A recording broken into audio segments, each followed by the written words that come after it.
గౌరవనీయులైన Palkonda constituency Vemula Prasad Reddy MLA sir గారు భీమ్గల్లో నిరాహార దీక్ష కార్యక్రమం పెట్టడం జరిగింది. ఆ నిరాహార దీక్ష కార్యక్రమానికి మేము వెళ్ళేటప్పుడు ఇంటి నుంచి మాకు పోలీసు వాళ్ళు అరెస్ట్ చేయడం జరిగింది. ఆ నిరాహార దీక్షకు మాకు వెళ్లకుండా ఆపడం జరుగుతుంది. అన్నగారికి హౌస్ అరెస్ట్ చేయడం జరిగింది. నేను అడుగుతున్నా ఈ గవర్నమెంట్ కు, ఈ ప్రభుత్వానికి, మీరు ఇచ్చిన హామీలు ఎక్కడ పోయినాయి? భీమ్గల్ మున్సిపాలిటీలో మీరు 100 పడకల గదికి అన్నగారు అప్పుడు కేసీఆర్ గవర్నమెంట్ ఉన్నప్పుడు అన్నగారు కట్టించడం జరిగింది.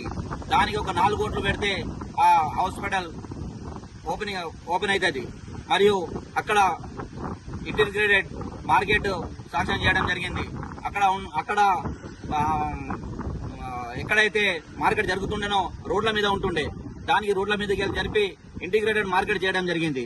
దానికి కొన్ని పైసలు పెడితే, కొన్ని లక్షలు పెడితే ఆ ఇంటిగ్రేటెడ్ మార్కెట్ ఓపెన్ అవుతుంది. మరియు అక్కడ మొన్న మున్సిపల్ ఎలక్షన్ లో హామీ ఇవ్వడం జరిగింది. ఎలక్షన్ అప్పుడు 100 కోట్లతో సీసీ రోడ్లు చేస్తామని చెప్పేసి ఆ సీసీ రోడ్లు కూడా ఇప్పుడు కావడం జరగడం లేదు. దానికి నిరాహార దీక్షగా ఈరోజు కార్యక్రమం పెట్టడం జరిగింది. నేను అడుగుతున్నా, ఈ నిరాహార దీక్ష ఎవరి కోసం? ప్రజల కోసమే కదా. మీరు చేయకున్న పనులకు చేయాలని చెప్పేసి ప్రజల నుంచి వాయిస్ వినిపించడానికి నిరాహార దీక్ష చేయడం జరుగుతుంది.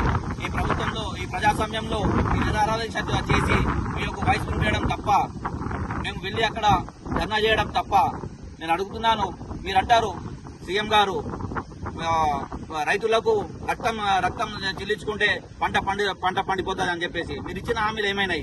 రైతులకు మీరు ఇచ్చిన వాగ్దానాలు ఏమైనాయి? మీరు గెలిచారు, దాన్ని పక్క పెట్టేశారు.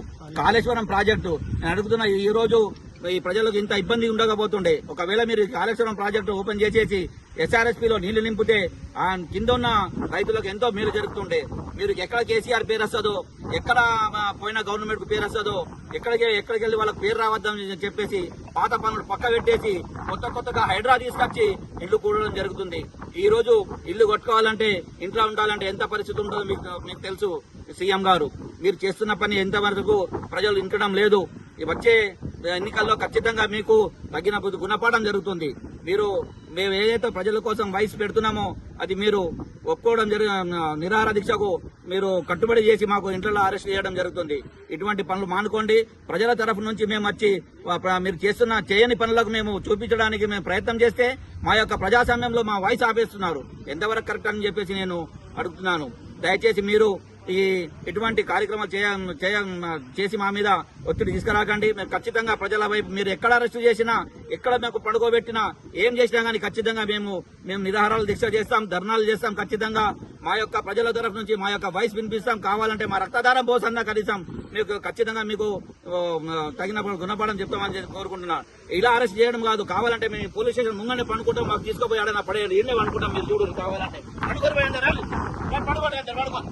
అనుకుంటాం. ఏమన్నా చేయండి కావాలంటే, కానీ ఇది ఎంత మనం కరెక్ట్ కాదు. గవర్నమెంట్ మేము చెప్తున్నాం, ఖచ్చితంగా మాకు ఇటువంటి కార్యక్రమాలు చేయడానికి అడ్డం చేయకండి అని చెప్పేసి మేము కోరుకుంటున్నాం.